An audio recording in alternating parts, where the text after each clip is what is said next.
Welcome to an episode of You Love Comic Books. This is a YouTube show I showcase my recent comic book hauls, comic speculations, and stuff from my collection. I have an awesome haul for you. This one is a vacation haul. I traveled out to New York and hit some comic stores, and I found some really awesome stuff. But before I get into this amazing haul, do me a favor and hit that like button. It helps with the YouTube algorithm, and it'll ensure that more people will see these videos. If you like what you see, you have any questions what you want to see, you want to just say hi or whatever, leave a comment. I'll get back to you accordingly. You like these type of videos, comic book hauls, comic book speculations, comic book collections, comic book mystery boxes? You just love comic books? Well, guess what? You're at the right channel, because this channel is literally called You Love Comic Books. And if you have watched my videos and have not subscribed yet, do me a favor and smash that subscribe button. Become part of the You Love Comic Books conversation. Smash that bell for notifications. All right, let's get into this amazing haul.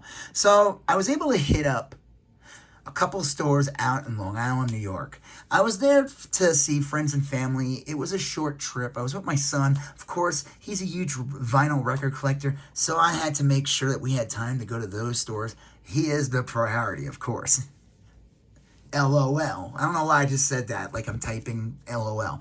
But let me get into this awesome haul. So this first store, I have 3 books from.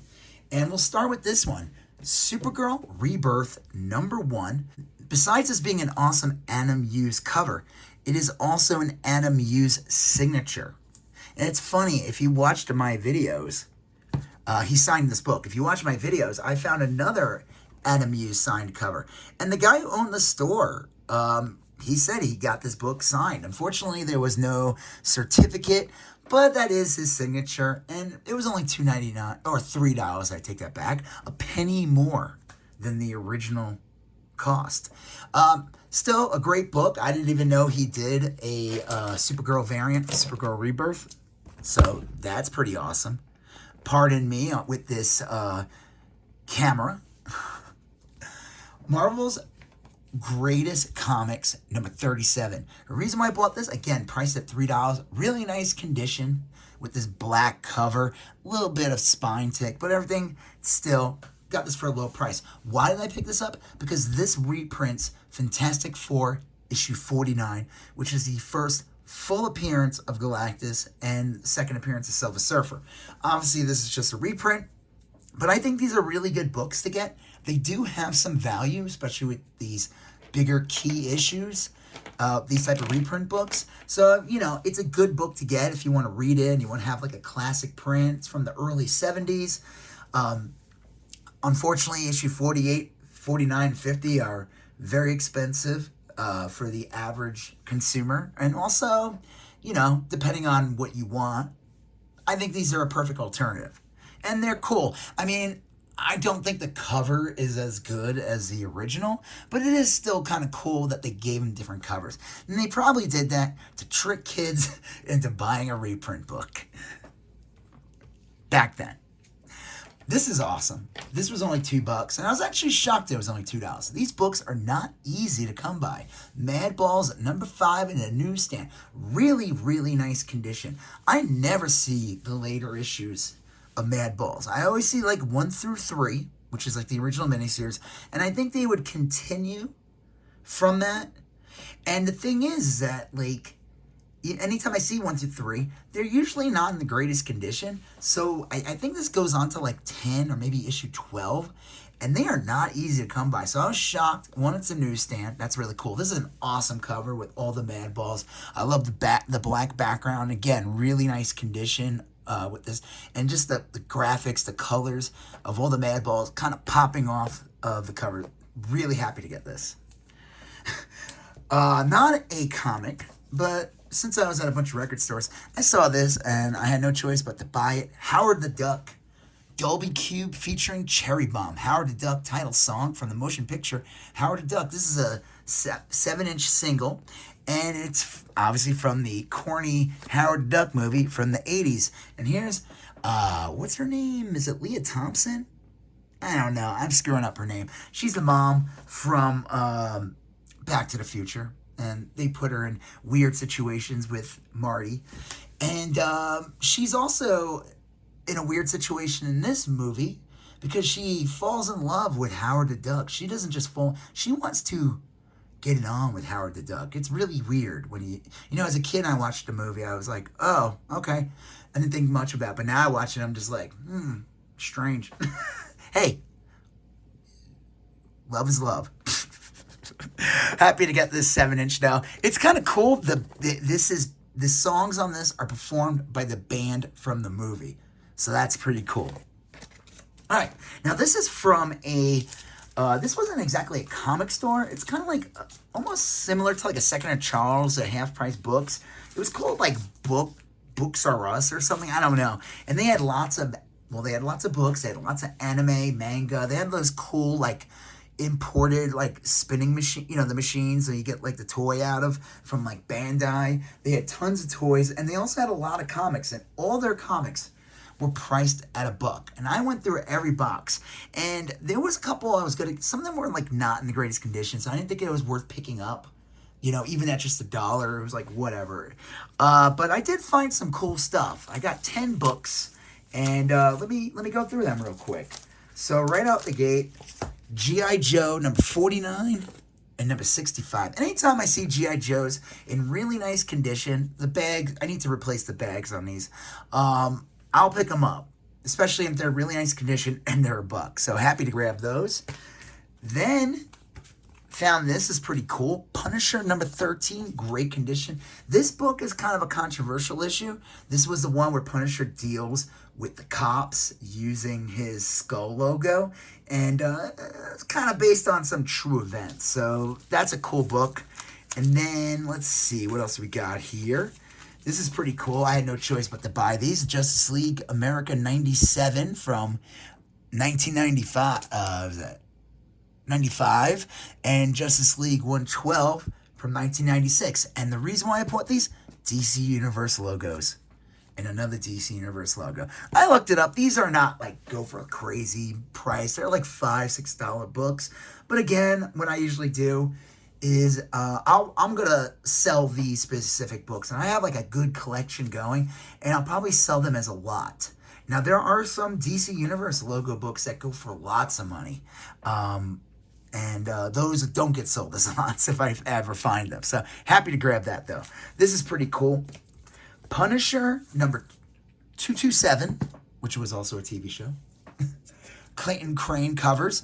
Punisher 226. That's a pretty cool one with Baron Zemo. And then Punisher 225. This one has a little bit of value. This is around the time of Punisher taking on the War Machine costume, and like I said, Clayton Crane does all the covers. The one with the first War Machine Punisher goes for like silly amount, which is weird, but hey, happy to grab those though. So that's cool.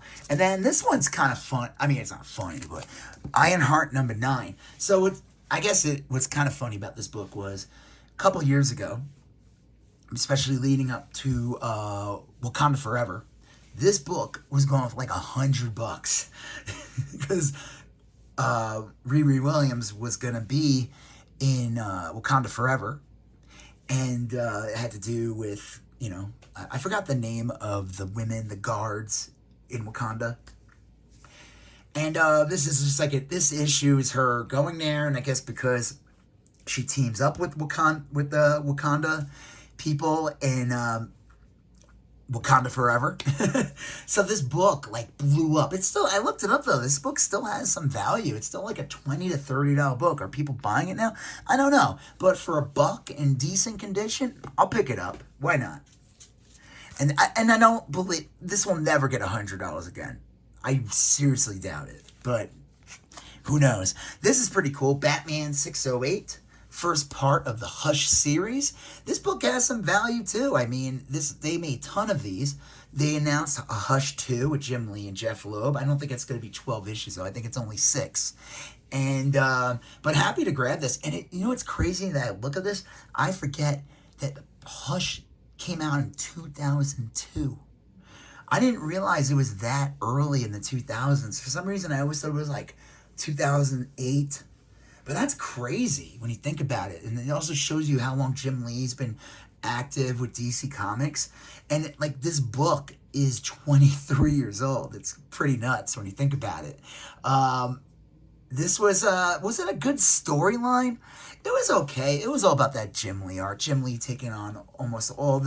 pretty much taking on all the rogues galleries and everything. I mean, it was an interesting storyline.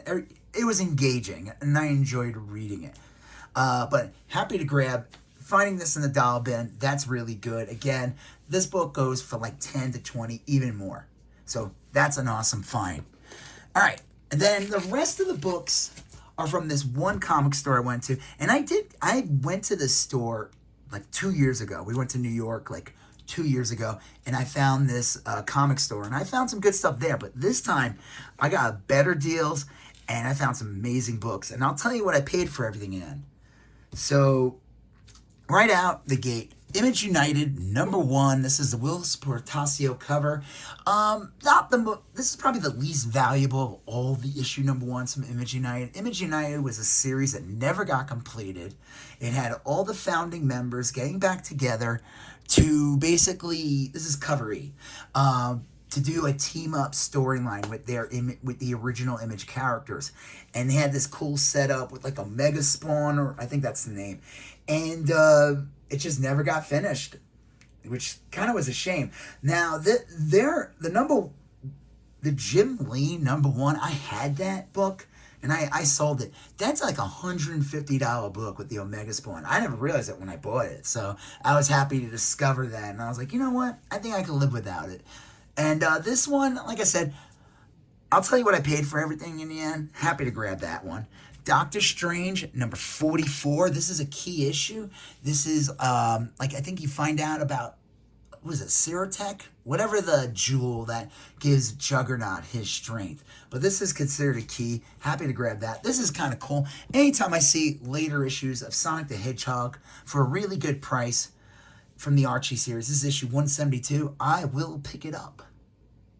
So, and I'll buy it. I won't just pick it up, I'll buy it. Suicide Squad #66. Key significance of this book. This is the final issue of this series. I think they did a like later issue. Now, I could be wrong. Someone might be saying, well, actually, this is 67 or 68 is. I think this is the final issue. You know what? Let's find out if it's the final issue. I'm going to open it up. I thought I did look. I'd never seen this book, and I've seen lots of Suicide Squad books, like a lot of random comics in it. I'll say it's the last issue since it says Fini on the bottom, and yeah, so that's a cool find. And again, this book has a little bit of value. A lot of final books tend to, depending on the series and everything. This is pretty cool, and it's so cool. It's in the title, Cool World #2. So I found #4 a while ago. I still need to get #1 and #3. This is based on the Ralph Bakshi movie. I think this is like a prequel comic, though. I don't think this is, I could be wrong. Maybe this is just an adaptation of the movie. The movie was like, ugh. I remember as a kid being so excited to see it. Like, I loved Roger Rabbit, and I was like, holy crap, we're going to get like another type of movie like that with Ralph Bakshi doing it. And of course, it was going to be like a little naughtier because of the Hollywood character. It wasn't very good. The human interacting with the cartoons was nowhere near on the level that Roger Rabbit was. That movie is incredible, even to this day. Happy to grab that, though. Again, not an easy book to come by. And of course, you know, there'll be people like, oh, I get them anywhere. I find this book anywhere. No, you don't. Stop lying.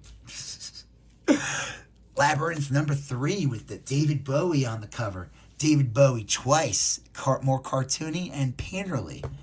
Final issue of the miniseries. I think I still need issue 2. I do have issue 1. Happy to grab that. Anytime I see this for super cheap, I'll pick it up. Superman Convergence #2. It's the first appearance of Baby Jonathan Kent. Is that him? The one who basically becomes like Superman also in the currently. Happy to grab that. This one's a funny issue. Heroes for Hire #13. anytime if I see this for super cheap, I will pick it up. I think this is like my second copy of this. This is what we call a naughty cover. And I don't know if it was recalled or anything like that, but it goes for like 10 to 20 bucks just because it's this kind of, I don't know if I want to say the name of it. I don't want to get dinged by YouTube, but there's tentacles and there's pretty women. So I'm sure some of you know what I'm talking about. Yeah. All right. Here are the last few books of this amazing haul. Harley Quinn number 16. Really nice condition. Harley Quinn number 15. This is from the original series from the early 2000s with the amazing Terry Dodson art. And then Harley Quinn number 3.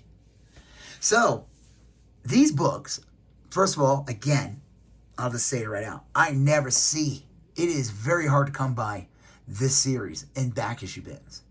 And if you do see them, they're usually really expensive. It's actually kind of funny. The store I went to, because I went to this store first actually, but I found, I think, the best stuff and the best prices. But the store where I got this book, he had a ton of Harley. Like, he had a decent amount of the run of this series. But he was charged, every issue was like 10 to 20 bucks. And it's probably priced fairly, but I got these for a steal.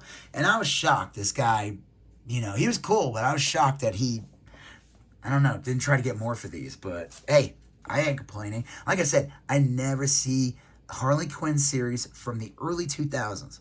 I see all the New 52, Rebirth, and those are everywhere. But not this series. And I don't know if I don't think it was like anything because they were printed low runs or low print runs. I don't think so. I think issue 1 had a decent amount of, I don't know what the print run is.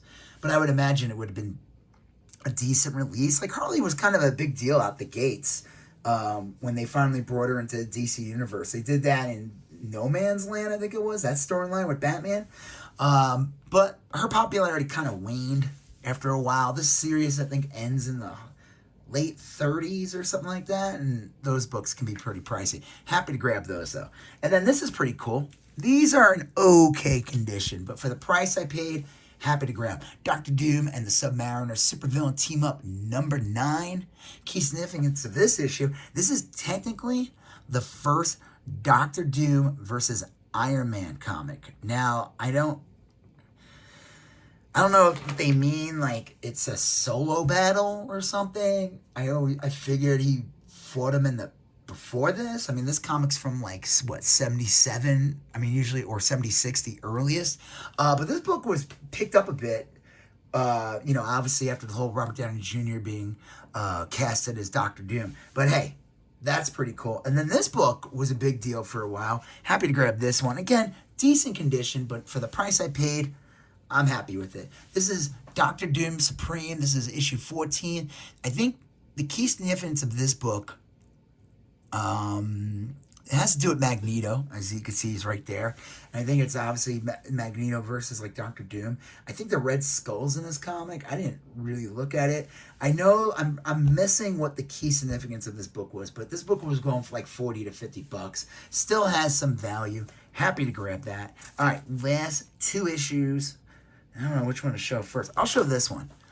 Teenage Mutant Ninja Turtles special number 8, where the Ninja Turtles look like they're fighting goofy cartoon ghosts of the Clan. Not the Foot Clan, the really bad one. I don't know. I grabbed this. I figured any Archie Ninja Turtle books that I could get for cheap, I'll pick it up. And I looked this up. This one's like an okay condition. It's like a fine, but like a near VF near mint or whatever. Sold for like $80 of this book. So I don't know. Happy to grab that. And then the last issue of this store and this haul, anytime I find this book for cheap, I'll definitely pick this one up. Incredible, and that's any Tom McFarlane, Hulk, or Spider-Man. Incredible Hulk, number 330. This is the key significance of this issue. This is the first Tom McFarlane on the Hulk series, and also his first, I don't know, it's not really his first book in Marvel. I guess if you count Coyote, which was like an epic comic. But, he does the Hulk first, and then he works on Spider-Man. And I don't think he does it at the same time. I don't know. He has a run on the Hulk. It's pretty cool. The first couple issues are, like, okay. Like, you can tell it's McFarlane, but it's not pure McFarlane, because he doesn't ink himself until, like, issue 340, and that's that, iconic Wolverine Hulk issue, and that's an expensive book. This book kind of has, like, a decent value. It's usually, like, a $15 to $20 book, depending on the condition. It could be worth more or whatever, especially if you have a newsstand. Happy to grab this, though. Yeah, let's just take a quickie look at this one. So like I said, this is probably like a VF copy, but happy to grab that. As you can see, you get the little brain, very kind of McFarlane, hatch lines and everything. But like I said, let's see, who inks him in this? I don't think he inks himself until, Rick Park. No, who does it? Al Milgrom inks him. And you could tell it's McFarlane. But like I said, 340 is the one where he starts to really, you start to see, oh yeah, that's Todd. Okay, so what did I pay for these last books? Let's just get these all together real quick. And I'll tell you, and I'll wrap this video up. So thanks for watching this video. I really appreciate it. That like button if you haven't done so already. Okay, so we got this one. So 1, 2, 3, 4, 5, 6, 7, 8, 9, 10, 11, 12, 13, 14, 15. So 15 of these awesome comics. I gave him $30 cash even, no tax, nothing. That's what he was cool with that. Originally it was $30 for the other books, and then I said, would you throw this one? He had it priced at just $5, which is still an amazing price, and he said, sure. So that was really cool. So yeah, $30 for all those books. I mean, that's amazing. And like I said, this, where are you? This Ninja Turtle book alone, I mean, that's pretty crazy. So yeah, happy to get these books. I think this was an awesome haul, an awesome trip. I had a great time with friends and family, with my son and everything. And yeah, I think this was a really good haul. So if you like this video, do me a favor, smash that like button, leave a comment if you haven't done so already. Hit that subscribe button if you haven't done so already. Become part of the You Love Comic Books conversation. Hit that bell for notifications.